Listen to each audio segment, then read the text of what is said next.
మహాపరిశుద్ధుడు సర్వోన్నతుడైన దేవదేవుడి 26వ దిన పరిశుద్ధ మోషే ఉపవాసము చేరి వచ్చిన మనకు తన పరిశుద్ధ వాక్య కాంతిని ప్రకాశింపచేసి దీవించునుగాక. ఆమేన్. దయచేసి కూర్చోనండి.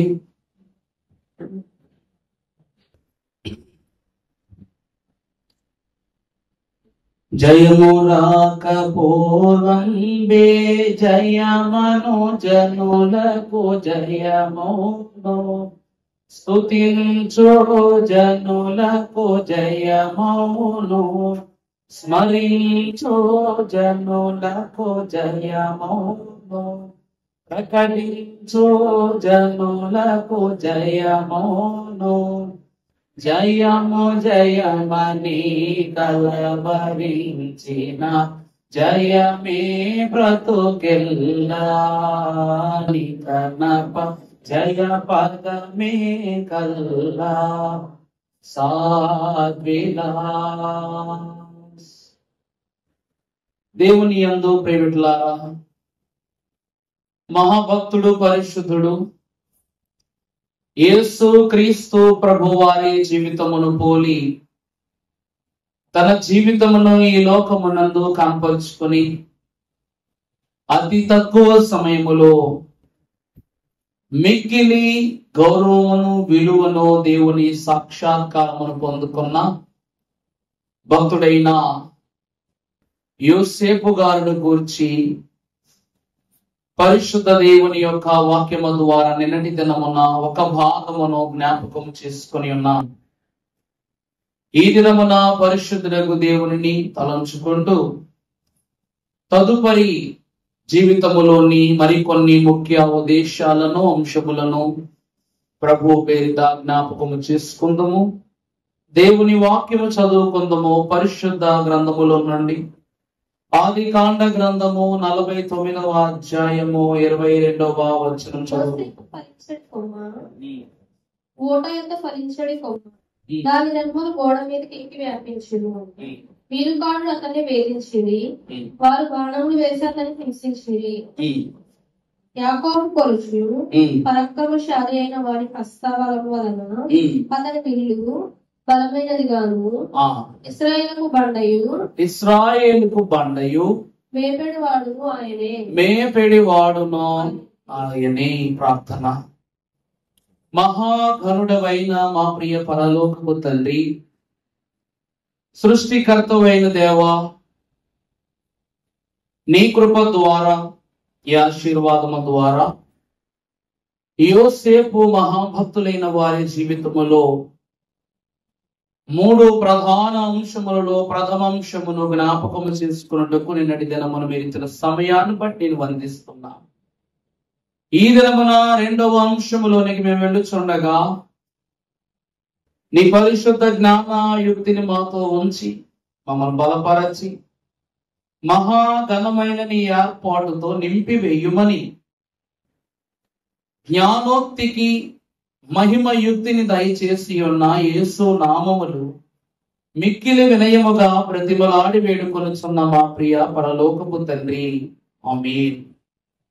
యోసేపు జీవితమున ఇన్ని ప్రత్యేక విషయములను భద్రపరిచిన దేవుడే ఆ భద్రపరచిన అంశములన్నిటినీ మన చెవులకు మన మనస్సులకు గ్రహింపుగా అందింపచేసి యోసేపు దీవెనలు యోసేపు యొక్క అంతస్తులను కూడా దేవదేవుడు మనకు ప్రాప్తింప చేయునుగాక. ఆమేన్. ప్రభువునందు దేవుని ప్రియబిడ్డలారా, నిన్నటి దినమున యోసేపు గారి యొక్క బాల్య దశలో తన అన్నలైన వారికి మంచి కాపరిగాను, ఆ తరువాత తన స్వాస్థ్యము దేవునిలో ఫలించుటను బట్టి తన తమ్ముడైన బెన్యామీనుకు అధిక ఫలమును అనగా 5 ఘనముగా ఇచ్చుటను బట్టి చిన్నవాళ్లను తనకంటే చిన్ని వారికి గొప్ప స్థితిని స్వాస్థ్యాన్ని కలిగించుటను బట్టి గొప్ప కాపరిగాను, ఆఖరిగా తన కుమారులైనటువంటి మనష్షేను ఎఫ్రాయిమును దేవుని యొక్క భయభక్తులతో పెంచుటను బట్టి అతడు ప్రధాన కాపరిగాను మనకు పరిచయం అయ్యాడు. దానిని దైవ జనులు ఏమంటూ ఉన్నారు అంటే మొదటి అంశము ద్వేషము. ప్రారంభములో చూచినప్పుడు అతడు ఒక మంచి కాపరిగా ఉన్నను తన గొర్రెలైన తన అన్నదమ్ములు తను అర్థం చేసుకోవటం లేదు. తన తమ్ముడైనటువంటి బెన్యామీనుకు అధిక ఫలం ఇచ్చుటను బట్టి కూడా అతనికే ఎక్కువ ఇచ్చుచున్నాడన్న అసూయతో రెండవ మారు ద్వేషింపబడ్డాడు. మూడవ మారుగా చూసినప్పుడు ఈ లోకమంతయు నన్ను ద్వేషించినను దేవదేవుడే నాకు బలమై నడిపింపును దయచేశారని తెలియజేస్తూ ప్రధాన కాపరిగా ఉండి లోకము చేత మూడవ మారు కూడా ద్వేషింపబడ్డాడు. ఆ ద్వేషాలన్నిటినీ దేవదేవుడు మొదటి భాగములో కొట్టివేయుట, అతన్ని గణపరచుట మనం జ్ఞాపకం చేసుకున్నాం.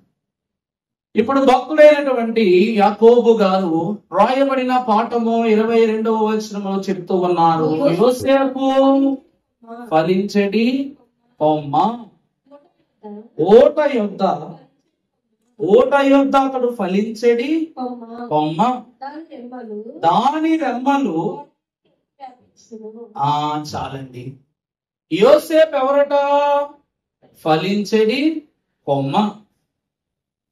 అలాగుననే ఇతడు ఓట యొద్ద ఫలించు కొమ్మ. మూడవదిగా చూస్తే గోడ మీద ఎక్కి వ్యాపించు కొమ్మ. ఇక్కడ 3 దశలు యోసేపు జీవితంలో కనిపిస్తున్నాయి. మొదటిది ఫలించుచున్న కొమ్మ, రెండవది ఓట యొద్ద ఫలించిన కొమ్మ, మూడవది గోడ మీద వ్యాపించిన కొమ్మ.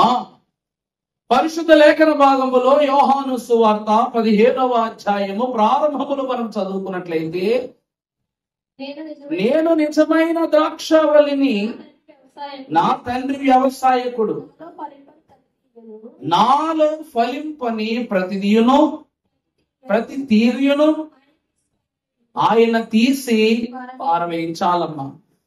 దేవుని వాక్యమునందు మనం చూసినట్లయితే యోసేపు ఫలించే కొమ్మ. ఈ రోజండి నిన్నటి దినాన్న మా అక్క దైవప్రభు గారి ఇంటి దగ్గర ఒక సన్నివేశం జరిగింది. ఏంటంటే స్కూలు పిల్లలు బస్సు వెళ్తూ ఉంటది కదా, ఆ రోడ్డు పక్కన వీరికి ఒక మంచి నేరేడు చెట్టు ఉంది. వారి యొక్క భర్త చాలా ఇష్టంగా ఆ మొక్కను పెంచుతారనమాట. పిల్లలైన దాన్ని ముట్టుకుంటే ఇంకా ఆయన కోపానికి ఇంకా హద్దులు ఉండవు అన్నమాట. మున్సిపాలిటీ వారు వచ్చి క్లీనింగ్ చేస్తున్నాం సార్, బస్సులో వెళుతున్నప్పుడు ఈ కొమ్మలు వీను బస్సులు తగిలినా పిల్లలకు తగిలినా ఎందుకు వచ్చిన ప్రమాదం లేదు. ఈ ఆకులు మట్టుకు మీరు ఏం చేయండి అంటే కొన్ని కొమ్మల మట్టు మీరు కొట్టేసి జాగ్రత్త చేయండి. దేవుని ప్రియబిడ్డలారా, ఈ రోజు మనం ఒక విషయాన్ని చూస్తే మన ఇంట్లో కూడా మంచి చెట్టు ఉందండి. ఇప్పుడు ఆ చెట్టులకు ఇంకా ఫలింపనగా పండ్లు రాలేదు గనుక, పూత పుయ్యలేదు గనుక ఆయన ఆ కొమ్మలను నరకటానికి సాహసించారు.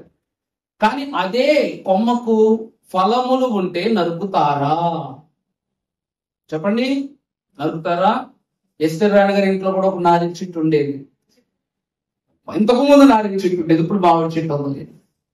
వారు దేవుని యొద్దకు వెళ్ళటానికి, దేవుని ఆశీర్వాదాన్ని స్వస్థశాలలో పొందుకోవటానికి, వారిని నడిపించడానికి ఒక సాధనము, వారి జీవితంలో ఒక సాక్ష్యము కూడా ఆ నారింజ చెట్టు.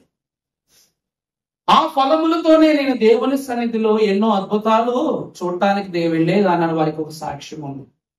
ఇప్పుడు ఎవరో వచ్చి అది ఫలించకపోతే సరే, మరి ఫలించే కొమ్మల జోలికి ఎవరు వచ్చినా మనం వాదమాడుతాం తప్ప దానిని తీయటానికి మనము ఇష్టపడం.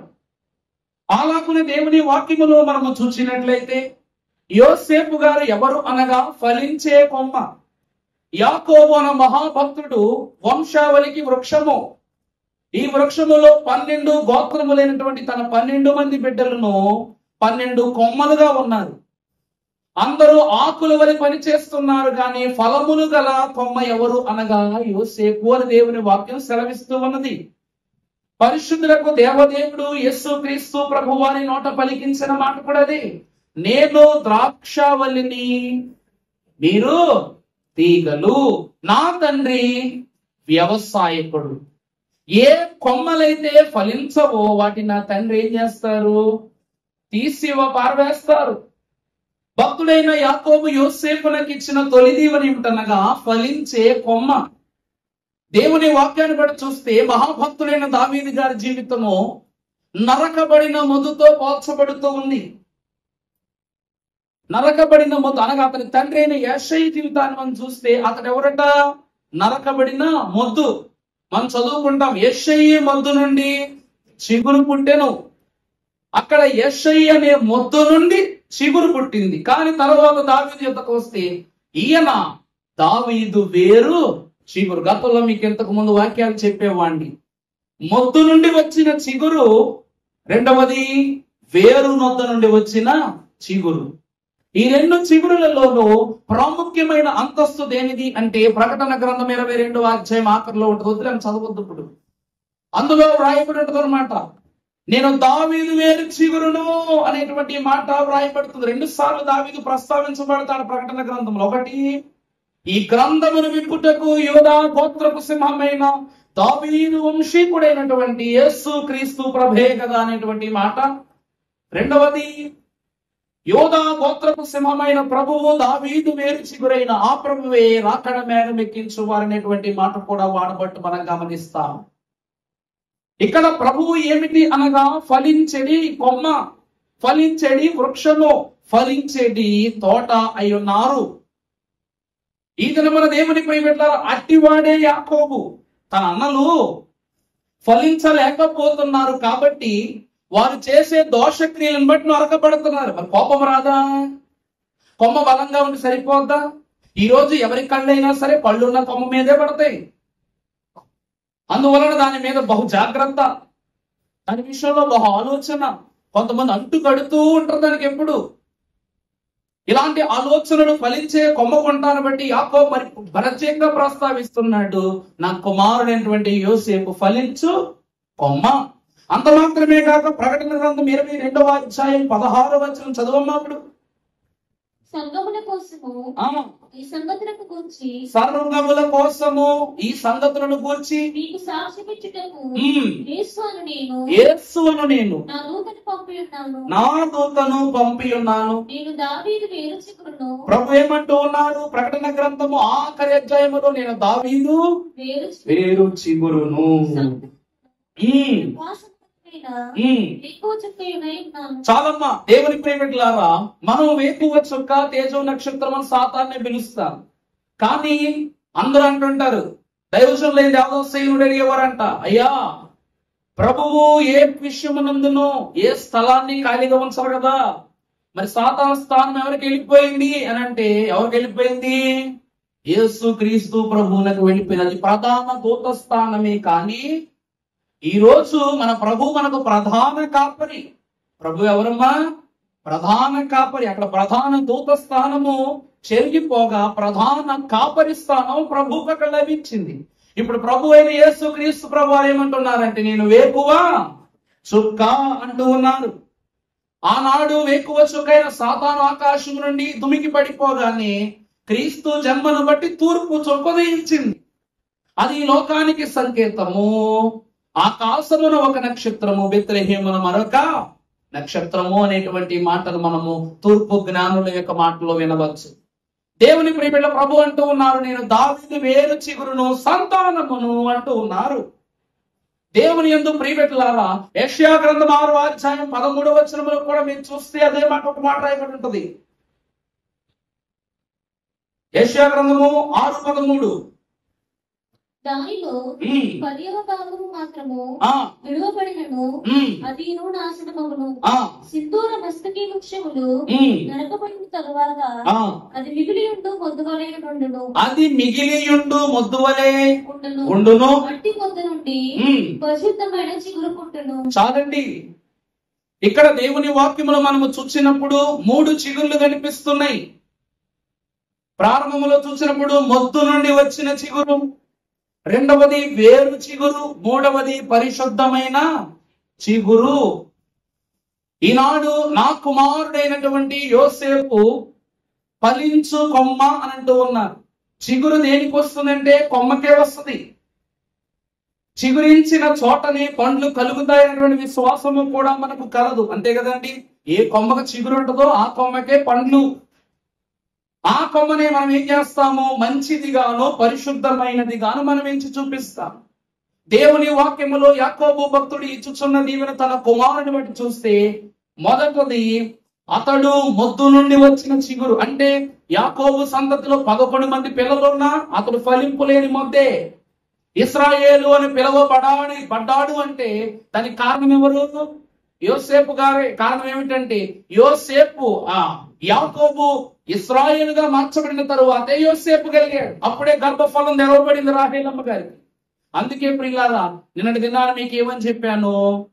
తండ్రి గతము తెలియదు, తల్లి గతము తెలియదు యోసేపుకు. అందుకే గతములను గుర్తించక వారి భవిష్యత్తునగా ప్రస్తుత జీవితంలో ఉన్న పరిశుద్ధతను మాత్రమే పరిగణలోకి తీసుకుని తన అన్నలను తన తండ్రి ఎదుట బాగు చేయడానికి ప్రయత్నం చేసేవాడు. ఎందుకంటే ఇక్కడ ఎవరు అనగా యాకోబు జీవితము 10 మంది పిల్లలున్న మొద్దు. గతంలో ఏంటండి? 10 మంది పిల్లలున్న మొద్దు జీవితం, నరకబడిన మొద్దు జీవితం. యోసేపు కలుగుటను బట్టి, హెబ్రోను రేవు యొద్ద ఫలింపును దేవుడు ఇవ్వటాన్ని బట్టి ఆ దర్శన భాగ్యమే కుమారుడైన యోసేపుకు వచ్చింది. అందుకు గాని నా కుమారుడు, ఈరోజు దేవుని వాక్యము, బిడ్డలు యెహోవా ఇచ్చు స్వాస్థ్యము. ఈ బిడ్డ కలగటాన్ని బట్టి మొద్దు అనేటువంటి స్థితి పోయి చిగురు అనే స్వాస్థ్యం వచ్చేసింది యాకోబుకు. మరి అన్ని స్వాస్థ్యము కలిగినప్పుడు చిగురు వచ్చినట్టును బట్టి ఇతను ఏమంటూ ఉన్నాడు? ఫలించిన కొమ్మ అంటూ ఉన్నాడు. మొదటిది ఫలించిన కొమ్మ. ఆ కొమ్మ మొద్దు నుండి వచ్చిన చిగురు. రెండవది వేరు నుండి వచ్చిన చిగురు. మూడవది పరిశుద్ధమైన చిగురు. తర్వాత ఏమంటూ ఉన్నాడు? ఊట యొద్ద ఫలించేది కొమ్మ. దేవుని ప్రియబిడ్డలారా, ఈరోజు మనము సముద్రము ఆవలిగా చూస్తే కొన్ని అద్భుతమైనటువంటి చెట్లు కనిపిస్తాయి. కానీ సముద్రము ఒడ్డున ఎప్పుడు మనకు ఫలించే చెట్లు కనబడవు, పళ్ళిచ్చే చెట్లు, పూలిచ్చే చెట్లు కనబడవు. అర్థమవుతుందండి నేను చెప్తుంది? మీరు ఎప్పుడైనా బీచ్కి పోయి, ఇక్కడ చాలా మంది బీచ్లకు వెళ్ళి ఉంటారు, పెద్దోళ్ళు, వయసులో పెద్దవాళ్ళు తప్ప మిగిలిన వాళ్ళు ఒక దారికి ప్రయాణం చేసేటప్పుడు బస్సులోంచి కనీసం మనం బీచ్లు కానీ చూస్తుంటాగా. అలాంటి ప్రాంతాలు మీరు గమనిస్తే, అంటే ఒక రకమైన ఇసుక పదార్థములో ఫలించేటువంటి కొన్ని చెట్లు ఉంటాయి. వాటికి ఆకులు స్థిరంగా ఉండవు, కొమ్మలు స్థిరంగా ఉండవు, ఫలింపు స్థిరంగా ఉండదు, పుష్పములు పుయ్యవు. ఇక్కడ దేవుని వాక్యములో మనం చూసినట్లయితే ఇప్పటి వరకు యాకోబు యొక్క వృక్షము ఓట లేని వృక్షము. దేవుని వాక్యములో మీకు ఆ రోజు చెప్పాను, ఏతాము అనే స్థలములో 70 ఈత చెట్లను ఇస్తాడు దేవుడు యాకోబు కుటుంబానికి గుర్తుగా. ఎన్ని నీటి ఓటలు ఇస్తాడు? 12 నీటి ఓటలు. 12 గోత్రాలకు గుర్తుగా 12 నీటి ఓటలు. అతని కుటుంబం 70 మంది కనుక 70 ఈత చెట్లు దేవుడు ఇస్తాడు వాళ్ళకి. ఇక్కడ ఈ ఓట ఏమిటి అనగా, ఈ యాకోబు యోసేపు ఏమై ఉన్నారు అంటే ఓట వద్ద ఫలించిన కొమ్మ. పరిశుద్ధులకు దేవదేవుడు కీర్తనాకారుడైన దావీదు ప్రారంభ అధ్యాయములు మనం చదివితే అక్కడ మాట రాయబడి ఉంది. దుష్టుల ఆలోచన చొప్పున నడవక, పాపుల మార్గమున నిలవక, అపహాసకులు కూర్చుండు చోటన కూర్చుండక, యెహోవా ధర్మశాస్త్రమునందు ఆనందించుచు దీవారాత్రము దానిని ధ్యానించువాడు ధన్యుడు. అతడు నీటి కాలువల యోరను. బాగా చూడండమ్మా, ఏ కాలువ? నీటి కాలువల యోరన నాటబడినదై ఆకు వాడక చెట్టు వలె నుండును. అతడు చేసినదంతయు సఫలమగును. దుష్టులు ఉండక కొట్టు వలె నుండు. చాలమ్మా, వాక్యం ఏమంటూ ఉన్నదంటే దుష్టుల ఆలోచన చొప్పున నడవక. యోసేపు తన అన్నలతో, అక్కడ వ్రాయబడినటువంటి మాట ప్రారంభంలో నేను చదువుకున్నటువంటి యోసేపు జన్మ 30వ అధ్యాయంలో చూస్తే మనకు ఒక మాట చూపిస్తాడు భక్తుడు. 37వ అధ్యాయంలో ప్రారంభంలో చూపిస్తాడు 4వ వచనం. అమ్మా, 4వ వచనం చదువు అమ్మా.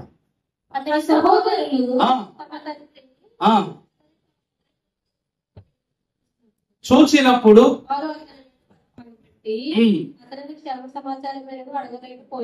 చాలమ్మా. దేవుని ప్రియబిడ్డలారా, ఇక్కడ చూస్తే తన అన్నలైనటువంటి, ఇక్కడ మనం గమనిస్తే దాసి కుమారులతో ఇతడు ఏం చేసేవాడు? ఇద్దరు దాసుల కుమారులతోనే ఇతడు ఏం చేసేవాడు? స్నేహభావం కలిగి ఉన్నాడు. వాళ్ళ వెనకే ఉంటూ, వాళ్ళని అనుసరిస్తూ, వాళ్ళ యొక్క విధులను, వాళ్ళ యొక్క క్షేమ సమాచారాలు తీసుకుంటూ ఉండేవాడు. ఇక్కడ దేవుని వాక్యాన్ని బట్టి మనము చూసినట్లయితే, అన్నలు ఎంత చెడ్డవారైనా వాళ్ళతోనే గొర్రెలు కాయడానికి వెళ్ళేవాడు, వాళ్ళతో మాట్లాడేవాడు, వాళ్ళతో ముచ్చటించేవాడు, వాళ్ళ మీద నాన్న కంప్లైంట్ చెప్పేవాడు. కానీ ఏ రోజు కూడాను అన్నలలా చెడు చేయడానికి గాని, అన్నలలా ఆలోచించటానికి గాని, అన్నలలా తప్పుదారి ఎంచుకోవడం గాని యోసేపు గారు చేయన. దుష్టుల ఆలోచన చప్పున నడువక. తన అన్నలు పాపులు అనే విషయం మనకు తెలుసు. ఎందుకంటే ప్రతిరోజు వచ్చి ఏమని చెప్తాడు? అన్నయ్య, నేను మీ పైన ఏలిక చేస్తాను, మీరు నా కింద దాసులుగా ఉంటారు అని అంటున్నాడంటే, మరి దాని అర్థం ఏంటి? ఈ లోకములో పాపానికి మనం దాసులమైపోతున్నాం. మనకు తెలుసా పాపాన్ని దాసులం అవుతున్నామని? నేను పాపం చేశాను అని అంటాం. తీరా వివరములోనికి వచ్చి, ప్రభు ఇదిగో నాయన నీ పాపపు కృతి అని అనగా నేను ఇక్కడ యోసేపు యొక్క అంతస్తు కూడా అదే. కానీ తమ్ముడు ఎలా చెప్తున్నాడు అంటే, మీరు చేసే పాపాలను బట్టి, మీరు చేస్తున్న దోషక్రియలను బట్టి రేపు మీ స్థానము నా కింద, నేను మీ పైన అంటున్నాడు. మరి ఎవరికి రాదు కోపం? ఎవరికి రాదు కోపం? పొలంలో ఎగ్గరబెట్టుకు అంటారు అనమాట. 17 ఏళ్ళ వయసు అని లేదు, 15 ఏళ్ళ వయసు అని లేదు.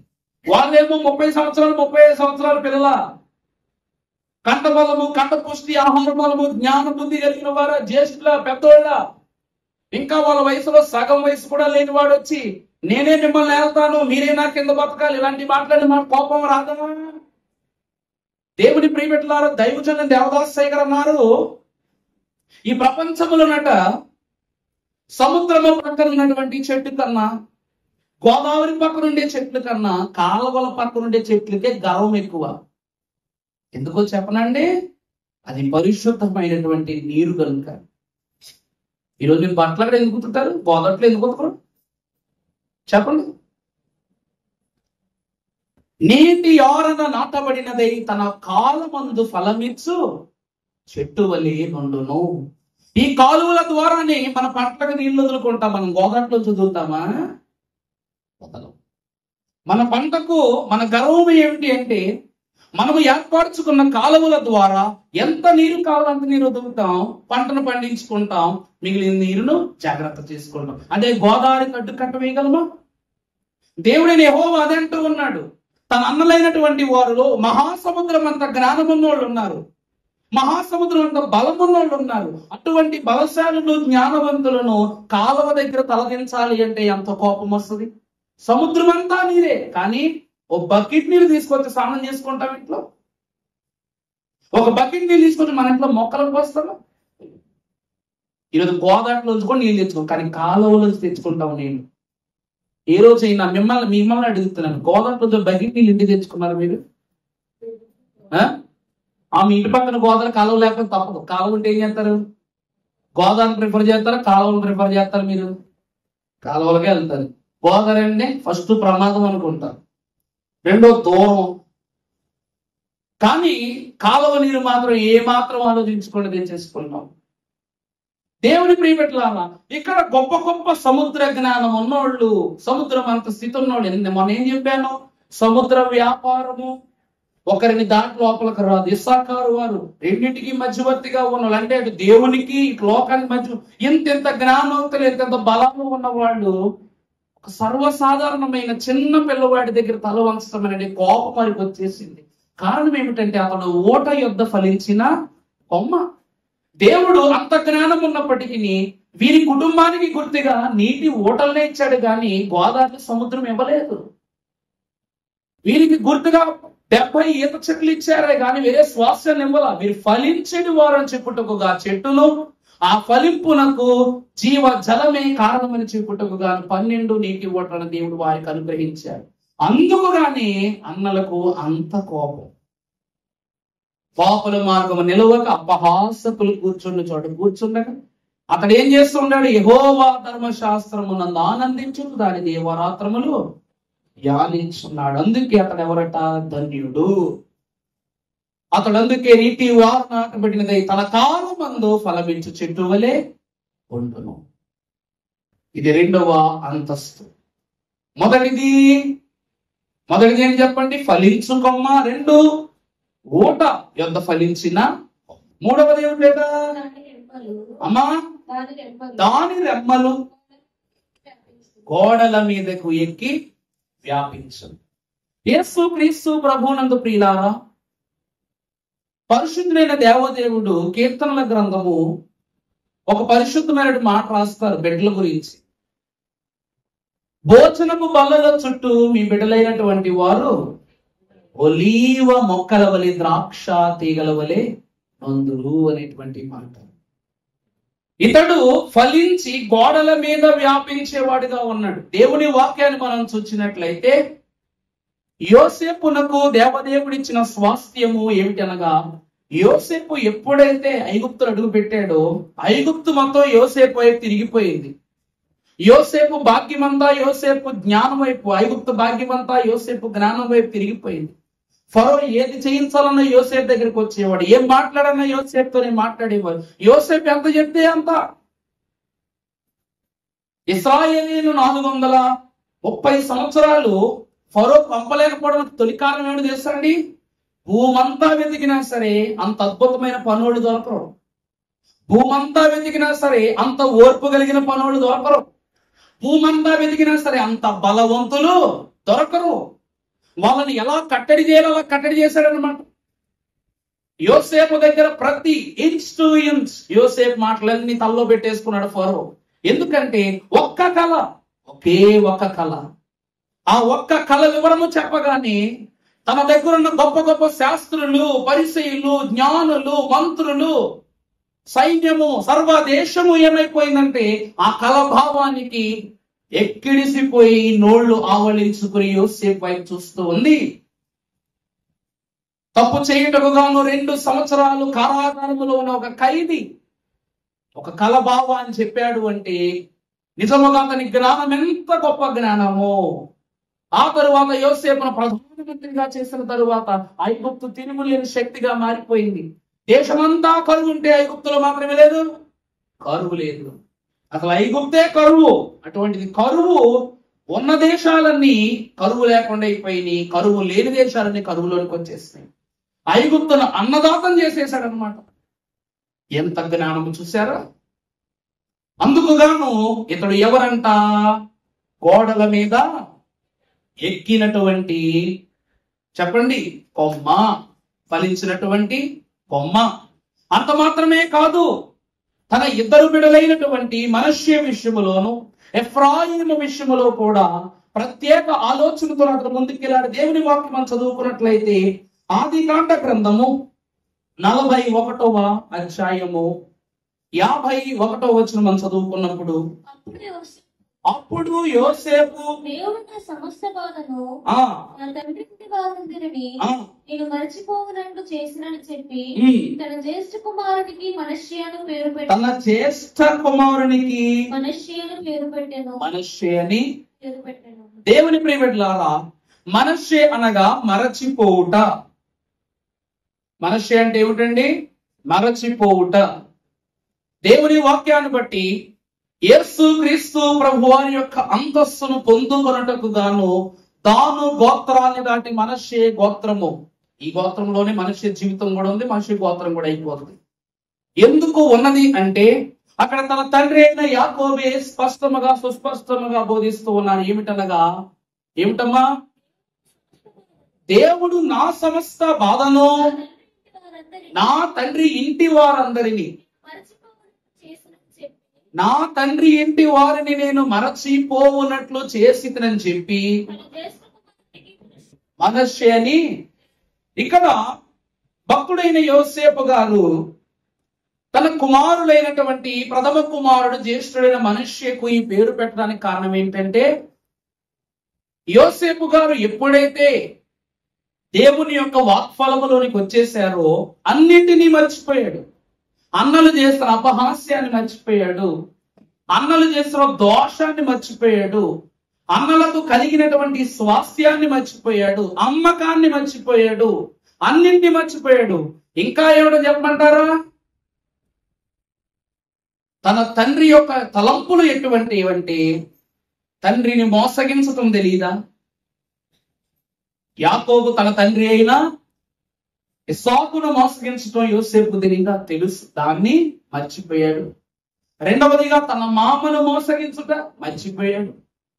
తన అన్నయ్య అయిన ఏశావుకు చేసిన ద్రోహాన్ని మర్చిపోయాడు. ఇక్కడ యోసేపు ఏమంటున్నాడు అంటేనండి, ఈ కుమారుని బట్టి, ఈ ఒక్క కుమారుని బట్టి నా తండ్రి ఇంటిలో జరిగిన ప్రతి చెడుతనాన్ని నేనేం చేస్తూ ఉన్నాను, అక్కడే విడిచిపెట్టి వచ్చేస్తున్నాను. అంతెందుకు, తన తల్లి అయిన రాహేలును గురించి కూడా ఒక మాట జ్ఞాపకం చేసుకుంటే, పరిశుద్ధ లేఖన భాగములో నుండి యోహాను సువార్త 8వ అధ్యాయం 44వ వచనం ఒకసారి చదువమ్మా. యోహాను 8:44. మీరు మీ తండ్రియగు మీ తండ్రి ఆది నుండి సత్యమందు, బాగా చూడండి అమ్మా, ఆది నుండి వాడు ఏం చేస్తూ ఉన్నాడు? సత్యమునందు వాడు నిలిచిన వాడు కాదు. భక్తులైన కీర్తనాకారుడు 51వ కీర్తన 4వ వచనంలో చూపిస్తూ ఉన్నాడు, నీవు కేవలము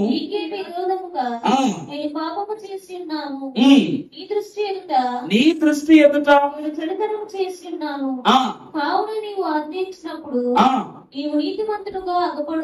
నీవు నీతిమంతుడుగా అగుపడు. దేవుని ప్రియబిడ్డలారా, ఈ రోజు దైవజనులైన దేవదాసయ్య గారు ఉన్నారు. పాపాన్ని విడిచిపెట్టడం గొప్ప కాదు, పాపమునకు కారణమైన వస్తువులైన గృహమైన స్థలాన్ని కూడా విడిచిపెట్టేసేయాలి.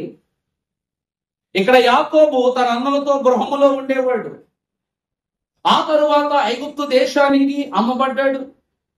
అతని జీవితంలో ఎన్ని దెబ్బలో అన్ని ఉలి దెబ్బలే. వాటన్నిటినీ విడిచిపెట్టేస్తూ ఉన్నాడు. కారణం ఏమిటంటే, నీ కన్నులకు నేను ఎలా కనబడుతున్నాను? దోషిగా కనబడుతున్నాను. కానీ ఎలా కనబడాలనుకుంటున్నాను? నీతిమంతునిగా కనబడాలని ఆశపడుతూ ఉన్నాను. తండ్రిని గురించి ఇన్ని విషయాలు చూశాం.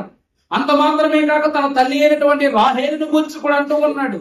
తండ్రి ఇంటిని విడిచిపెట్టడం అనగా ఆ స్వాస్థ్యం అంతటిని విడిచిపెట్టడం. ఇప్పుడు రాహేలు వివాహమైపోగానే తన తండ్రి అయినటువంటి లాబానుని విడిచిపెట్టి వచ్చేసింది. చాలా బాగుంది చూడటానికి. నా భర్త యాకోబే, నా భర్త ఏది చూపిస్తే అదే, నా భర్త ఏడు తీసుకెళ్తాడే అని పరిగెత్తుకుని వచ్చేసిందని చూస్తాం. గాని వాక్యంలో ఆదికాండం 31వ అధ్యాయం 19వ వచనంలో దేవుడు చూపిస్తూ ఉన్నారు ఒక మాట. లాబాను తన గొర్రె బొచ్చులను కత్తిరించుటకు రాహేలు తన తండ్రి ఎంతనున్నా గృహ దేవతలను, అంటే తను ఏం చేస్తూ ఉన్నది అంటే, మీ పితరుడైనటువంటి అపవాది ఆది నుండి సత్యము నెరుగని వాడును, నిందగలిగిన వాడుగా ఉన్నాడు. మీరు వాడిని అనుసరిస్తున్నారు. యాకోబును వివాహం చేసుకొని యాకోబు దేవుడు నా దేవుడు అన్నట్లుగా రాలా. అటు లాబాను యొక్క కళ్ళు గప్పింది, ఇటు యాకోబు యొక్క కళ్ళును గప్పి ఇవేం చేస్తూ ఉన్నది అయ్యా అంటే, అతని యొక్క గ్రహంలో ఉన్న విగ్రహాలన్నీ తండ్రికి తెలియకుండగా, రెండవది తండ్రికి తెలియకుండగా, రెండవది ఎవరికి? భర్తకి తెలియకుండగా విగ్రహాలను తెచ్చి పెట్టి పూజ చేసుకున్నాడు. మరి ఎంత శోధన, ఎంత స్వాస్థ్యం పోయింది చూసారా? ఈమెను బట్టి, ఈమె చేసిన క్రియలు బట్టి దేవునికి ఎంత కష్టమో, దేవుడికి ఎంత బాధ కలిగి. మరి ఇవన్నీ యోసేపుకు తెలియదంటారా? అన్ని తెలుసు. ఈరోజు దేవుని ప్రియబిడ్డలారా, అందరూ అంటారు కొమ్మ నరిగితే చెట్టుకు బాధ అంటారు, చెట్టు నరిగితే కొమ్మకు బాధ అంటారు. కానీ అన్నిటికీ మించి వేరే నరికేస్తే చెట్టుకు, కొమ్మకు, పండుకు, ఫలింపుకు, అతను దాని మొత్తం భవిష్యత్తుకే బాధ. ఇక్కడ యాకోబు ఏమంటున్నాడంటే, ఆ వేరును నేను విడిచిపెట్టేశాను అంటున్నాడు అనమాట. యోసేపు గారు ఏమంటున్నారండి, నేను నా తండ్రి ఇంటిని మర్చిపోయానంటే ఆ గతాన్ని మర్చిపోయా. ఇప్పుడు నేను జారిపడిన విత్తనము వల్ల నా క్రొత్త ధనాన్ని నేను దేవునిలో కనపరుచుకుంటున్నాను. నా తల్లి చేసిన విధానాన్ని నేను అనుసరించట్లా, నా తండ్రి చేసిన విధానాన్ని అనుసరించట్లా, నా అన్నల విధానాన్ని అనుసరించట్లా. నా బిడ్డలకు నా దేవుని గొప్పగాను ఘనముగాను ప్రత్యేకముగాను పరిచయం చేస్తూ ఉన్నా. మీ అమ్మా నాన్నలు మీకు దేవుడు ఎలాగని పరిచయం చేస్తారు. ఎవరో పరిచయం చేశారు కదా ఇక్కడ నమ్మేంత మహానుభావులు భూమి మీద ఎవరు లేరు. కానీ సొంత అనుభవం ఉంటేనే గొప్ప. సొంత అనుభవం ఉన్నవాడే నిజమైన భక్తుడు. మా దగ్గరికి రండి, చెవుడు నొప్పి వస్తే చెవుడు నొప్పి తీయించేస్తాం, కాలు నొప్పి వస్తే కాలు నొప్పి తీయించేస్తాం, డాక్టర్ దగ్గరికి వెళ్తే కాళ్ళు తీసేస్తారు కదా, దరిద్రం వదిలిపోతే.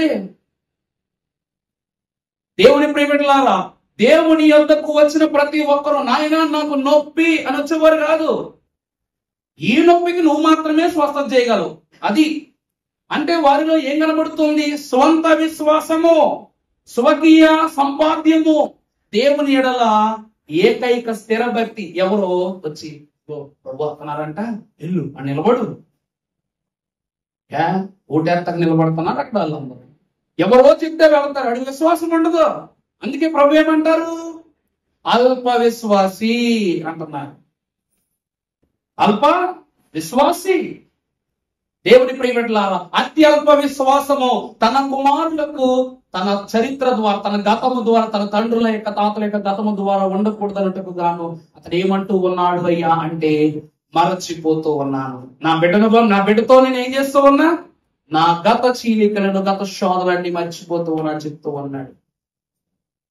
దేవుని ప్రియమిట్లారా, ఇదే దేవుడు మనుష్య గోత్రానికి ఇచ్చినటువంటి గొప్ప స్వాస్థ్యము. అనగా లోకమంతటిని సంపూర్ణముగా విడిచి దైవ జ్ఞానముతో ముందుకు అనుసరించుట నేర్చుకున్న ఏకైక గోత్రము యోసేపు సంతతిలో జ్యేష్ఠుడైన మనష్షే గోత్రమే. కానీ అది మనష్షే గోత్రము చెప్పబడిన స్వాస్థ్యము, ఆశీర్వాదం అంతా యోసేపుదే. మనష్షేకు ఎలా నిలబడాలి, ఎలా నడవాలి దేవుని సొంతంగా పరిచయం చేసింది యోసేపే. వారికి సొంతంగానే తెలివితేటలు లేవు. అంత జ్ఞానవంతుడు యోసేపు గారు. చూసారా, అతడు ఏమై ఉన్నాడు? ఫలించే కొమ్మై ఉన్నాడు. రెండవది ఓట యొద్ద ఫలించు కొమ్మై ఉన్నాడు. మూడవది గోడల మీద విస్తరించిన కొమ్మై ఉన్నాడు. తన బిడ్డలందరినీ దేవుడు ఏం చేశాడు? విస్తరింపజేశాడు. తను బాగుపడ్డాడు, బిడ్డలని బాగు చేశాడు, వాళ్ళ బిడ్డలను కూడా బాగుపరిచే జ్ఞానముని తయారు చేశాడు. ఆ తర్వాత ఏంటమ్మా? వినుకాండ్రు అతను వేధించని. దేవుని ప్రియమిట్లారా, ఈరోజు వినుకాండ్రు అంటే ధనుర్ధారులు. యుద్ధములో కత్తి పట్టుకుని యుద్ధం చేసేవాడిని గుర్తించవచ్చు, ఈట పట్టుకుని యుద్ధం చేసేవాడిని గుర్తించవచ్చు, సర్వ సైన్యములతో పెద్ద పెద్ద ఏనుగుల మీద గుర్రాలు వేసేవాడు గుర్తించవచ్చు. కానీ బాణాలు వేసేవాడు ఎక్కడి నుంచి చేస్తున్నాడో గుర్తించలేము. యోసేపు జీవితంలో కలిగిన ప్రతి శ్రమ విలుకాండ్ర వలె మీదకు వచ్చిన బాణములు వంటివే. ఇక ప్రారంభములో మీరు చూసినట్లయితే 37వ అధ్యాయం ఆదికాండము 4వ వచనములో అన్నలను తను ప్రేమిస్తూ దగ్గరికి వస్తున్నాడు కానీ తన క్షేమ సమాచారమును గురించి ఒక్క మాట అడగలేదు ఎప్పుడు అన్నలు. మరి అతనికి పెద్ద గాయమని, తమ్ముడు బాగున్నావురా, ఇలా అడిగితే ఎంత బాగుంటది. ఈరోజు మనకు చిన్నపిల్లలు ఎవరైనా కనబడితే చాక్లెట్ అయినా కొని ఇవ్వాలనిపిస్తుంది, వాళ్ళు ఎలాగున్నా ఎవరైనా సరే. ఎందుకంటే చిన్ని బిడ్డలైనటువంటి వారు ఆ క్షణములో మనం ఇచ్చే చిన్ని బహుమానంతో చూపించే ఆనందం ఏదైతే ఉంటుందో అదొక తరగని ఆస్తి లాగా మనం భావించవచ్చు. కానీ అందరికన్నా చిన్నవాడయ్యండి స్వంత రక్తమునే వారు గుర్తించకపోగా, అతని క్షేమమును గుర్తించకపోగా ఇతడు ఏమయ్యాడంట? బాణము యొక్క పోటుకు గురైన వాడుగా కనపడుతున్నాడు. ఇక రెండవదిగా మీరు చూసినట్లయితే ఆదికాండము 39వ అధ్యాయము 37వ అధ్యాయం 28వ వచనం చూడండి. మిద్యానీయులైన వర్తకులు ఆ మీదుగా వెళ్ళుచుండగా వారు ఆ గుంటలో నుండి యోసేపును పైకి తీసి ఆ ఇష్మాయేలీయులకు 20 తులముల వెండికి అతన్ని అమ్మివేసిరి. చాలండి, అతడి వయస్సు 17 ఏళ్ల వయస్సు ఉన్నప్పుడు ఇతన్ని ఎంత కమ్మేశారు? 20 తులాల వెండికి అమ్మివేసినట్లుగా మనకు దేవుని వాక్యం చెప్తూ ఉంది. మొదటిది అన్నలు తమ్ముడి క్షేమము సమాచారం అడగకుండా అసూయ అనే బాణాలు వేసేశారు.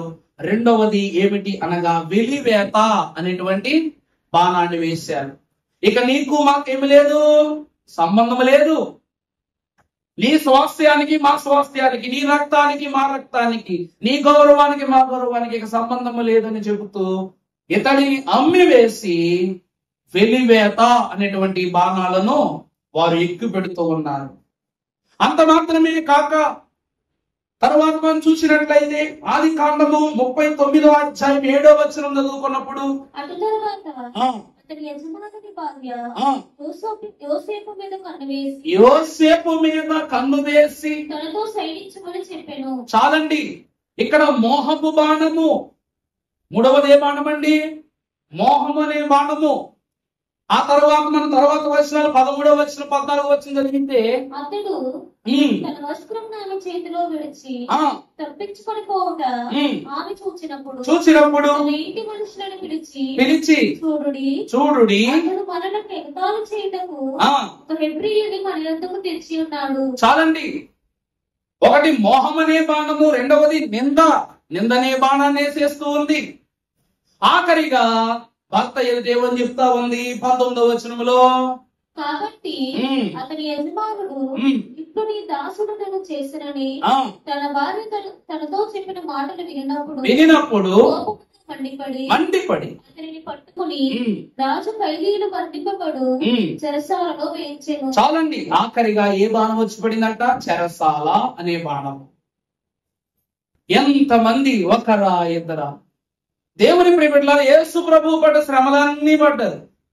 ఆ కాలంలో యేసుక్రీస్తు ప్రభువును కూడా ప్రజలందరిలో దోషులు చేయడానికి ఎన్ని పన్నాగాలు పన్నారో. వ్యభిచారులను కూడా ఉసిగొలిపేవారు, కానీ ప్రభువు వ్యభిచారులను కూడా అమ్మ అనే తత్వముతో గౌరవించడాన్ని బట్టి వారిలో ఉన్న వేశ్య అని గుణం చచ్చిపోయింది. మగ్దలేని మరీని ప్రేరేపించారట. నాకు ఇశ్రాయేల్ గారు ఒక పుస్తకం ద్వారా దాని నాకు తెలియజేశారు. మగ్దలేని మరియా ప్రభువును ఆకర్షించుటకు సిద్ధపడింది, కానీ ఆయన శరీరమునకు లేక ఆయనను లోకాన్ని బట్టి ఆకర్షించడానికి కాక చివరికి ఆయన క్రియలు చూసి ఆయన ఆత్మకాయం ఏమైపోయింది? ఆకర్షితురాలైపోయింది. ఆమె శరీరాన్ని దేవునికి, ఆమె ఆత్మను దేవునికి క్షమాపణగా సమర్పణ చేసింది ఆమె. ప్రభువు మీద కూడా నిందలు. అక్కడ యోసేపు గారు ఏమంటున్నారంటే, నేను నా తండ్రికి నా దేవునికి నేను దోషిగా నుండుటకు ఇష్టపడటం లేదు. నా ప్రభు రాజ్యమునకు నేను పాపిగా ఉండటానికి నేను సిద్ధముగా లేను. నేను ఈ పని చేయటకు నా యజమానుడు నాకు అప్పగించిన పనిలోనే నేనేమై ఉన్నాను?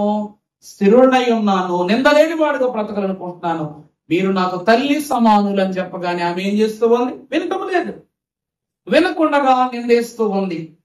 అతని వస్త్రాన్ని ఆమె లాగి, ఇదిగో ఇతడు నన్ను పాడు చేయటకుగా వచ్చాడు, అవమానపరచుగా వచ్చాడని ఆ వస్త్రాన్ని రుజువు చూపిస్తూ ఉంది. ఇదేంటో దేవుని జీవితంలో మనం చూస్తే, ఆనాడు అన్నలేమో తండ్రి ఇచ్చిన వస్త్రాన్ని తీసుకుని తమ్ముడు చచ్చిపోయాడని చెప్పారు. ఈ తల్లేమో ఇతని వస్త్రం ఏమి బలవంతంగా లాగేసి నన్ను మోహించాడు, నన్ను శోధించాడని చెప్తా ఉంది. ఆ కాలంలో ఒకరేమో ప్రభు వస్త్రం ముట్టుకుని స్వస్థపరిస్తే, సైనికులేమో ఆ మంచి వస్త్రాన్ని తీసేసి చెడు వస్త్రాన్ని కప్పుకున్నారు. యోసేపు జీవితంలో జరుగుతున్నది ప్రభు జీవితంలో కూడా జరిగింది. ప్రభు జీవితంలో ఏది జరగాలో యోసేపు జీవితంలో ఎప్పుడో చూపించేస్తున్నారు. యేసుక్రీస్తు ప్రభువులను దేవుని ప్రియబిడ్డలారా, ఎన్ని బాణాలు యోసేపు మీదకి వచ్చి పడుతున్నా తండ్రి అయిన యాకోబు ఏమంటున్నాడు దీవెనలో?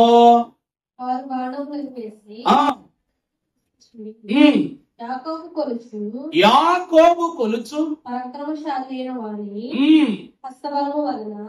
చూసారా?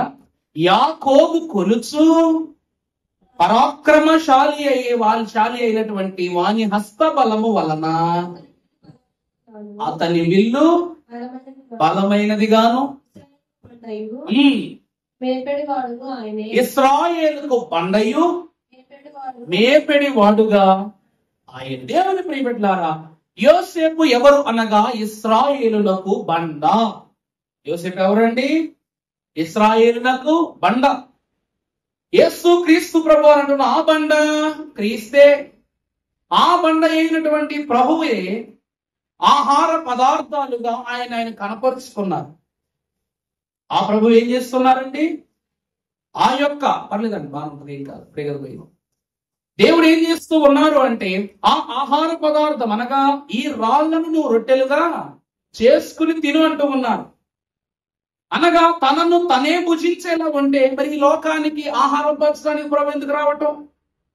వాక్యాన్ని బట్టి చూస్తే దేవుడు ఏమంటూ ఉన్నారు? బండ క్రీస్తు అయినప్పుడు ఆయనను ఆయనే భుజిస్తే, ఆయన ఆహారమును ఆయనే తృప్తిగా తింటే మరి తృప్తి పరచుటకు గల స్వాస్థ్యము ఎక్కడి నుండి వచ్చును?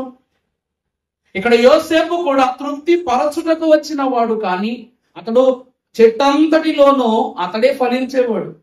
మిగిలిన కొమ్మలన్నింటికి కూడా తినే ఆధారం. ఆ చెట్టును చంపాలా ఉంచాలా అని దేని చూసి డిసైడ్ చేస్తాం? కాసే ఆ పళ్ళను చూసి. అది ఏ కొమ్మకైనా కానివ్వండి. ఈరోజు యోసేపు ఏమై ఉన్నాడు? ఇశ్రాయేలుకు బండ అయి ఉన్నాడు. ఈ బండ ద్వారానే ఐగుప్తు దేశములో వీరికి కరువు వచ్చినప్పుడు ఈ బండ వారికి ఏం పెట్టింది? ఆధారమై ఆశ్రయం ఇచ్చింది, ఆధారమై అన్నం పెట్టింది, ఆధారమై వారి విలువను, వారి స్వాస్థ్యాన్ని ఐగుప్తులో స్థిరపరిచింది. యోసేపు లేకపోతే ఐగుప్తులో రాగలరా? వాళ్ళు రాలేదు. మరి వాళ్ళకి ఆధారం ఇచ్చాడు, ఆశ్రయం ఇచ్చాడు, ఆకలిని ఇచ్చాడు. అతడు ఎవరు అనగా ఇశ్రాయేలుకు ఆధారమైన బండ. తర్వాత ఏంటమ్మా?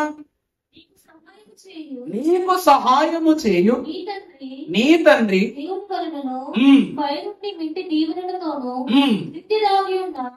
అగాధ జలముల దీవెనలతోను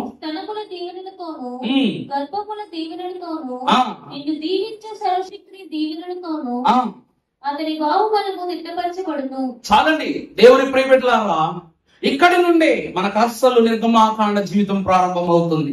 అక్కడ వచనాలు మీరు జాగ్రత్తగా చూస్తే మళ్ళీ ఒకసారి ఏదో ఆ మాట మాత్రం, నీకు సహాయము చేయు నీ తండ్రి అయిన దేవుని వలన నిండు దీవెనలతోను, ఆ మింటి దీవెనలతోను, స్థలముల దీవెనలతోను, గర్భఫలముల దీవెనలతోను దీవించి సర్వశక్తులు. మొదటి దీవెన ఏంటమ్మా? మింటి దీవెనలతోను. దేవుని ప్రియబిడ్డలారా, ఈరోజు ఇశ్రాయేలు ప్రజలకు మింటి అనగా మట్టి, అట్టి దీవెనలు అంటే వారు ఎక్కడ జీవిస్తూ ఉన్నారని ఐగుప్తు దేశంలోనే వారి యొక్క నీడ ప్రారంభమైంది, వారి జీవితం ప్రారంభమైంది. అక్కడే గుడారాలు వేసుకుని ఉన్నారు. దేవుడు వారిని యోసేపును బట్టి అక్కడ ఉండడానికి ఆశీర్వదించారు. తర్వాత ఏ దీవెన? అగాధ జలముల దీవెన. ఐగుప్తు మహాఘనుడైనటువంటి ఫరో వాళ్ళ విగ్రహాలు కడగటానికి ఐగుప్తు దేశం పక్క నుంచి ఏ నది వెళ్తా ఉంది? ఏమిటండి? నైలు నది. నైలు నది ఎంత పవిత్రమైనది అంటే దానిని ఎందుకు మోసే రక్తంగా మార్చేస్తాడో తెలుసా? రక్తంతో అభిషేకాలు చేస్తామా దేవుని విగ్రహాలనే? ఆ నైలు నదిలో పవిత్రమైన ఐగుప్తు యొక్క విగ్రహాలను వారు శుద్ధి చేసుకొని ప్రతిష్ఠ చేసుకుంటారు ఆలయాల్లో. అంత పవిత్రమైనటువంటి జలము యొక్క తీరమును వీరిని ఎక్కడ ఉంచాడు దేవుడు?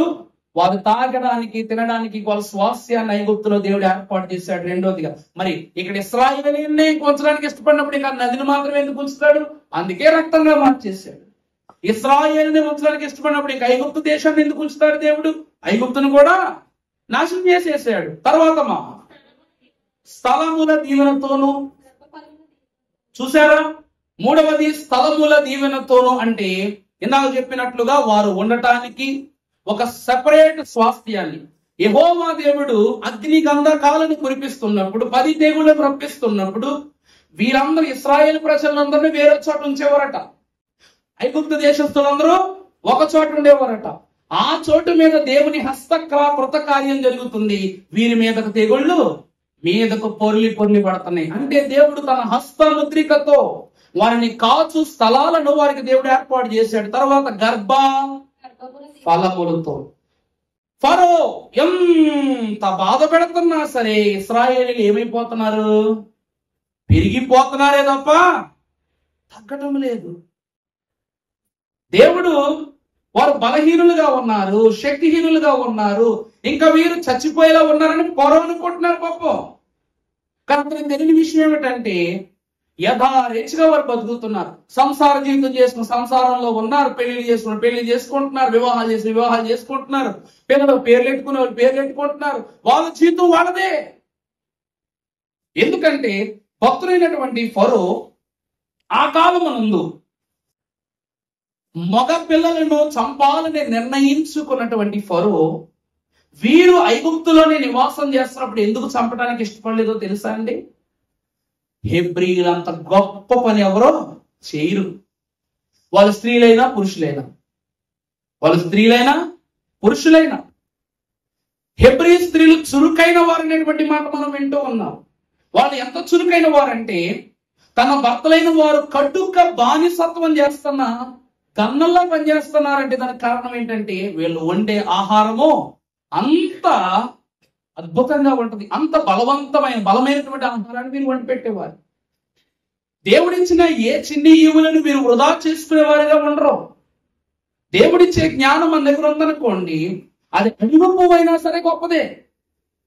దేవుడిచ్చే జ్ఞానం మన దగ్గర లేకపోతే ఎదురుగా కలబడేవాడు సొలొమోన్ అయినా సరే, సల్మాన్ ఖాన్ అయినా సరే చూద్దామంటే తలుపు తీసి అతని జ్ఞానము మన కంటికి కానరాదని ప్రభు చెప్తున్నారు. అందువలన దేవుడు ఏం చేస్తూ ఉన్నాడు?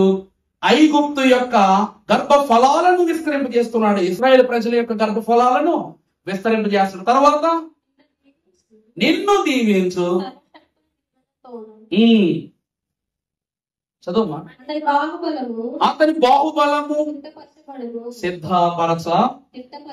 తిట్టపరచబడును. మూడవదిగా బాహుబలం ఏమవుతుంది?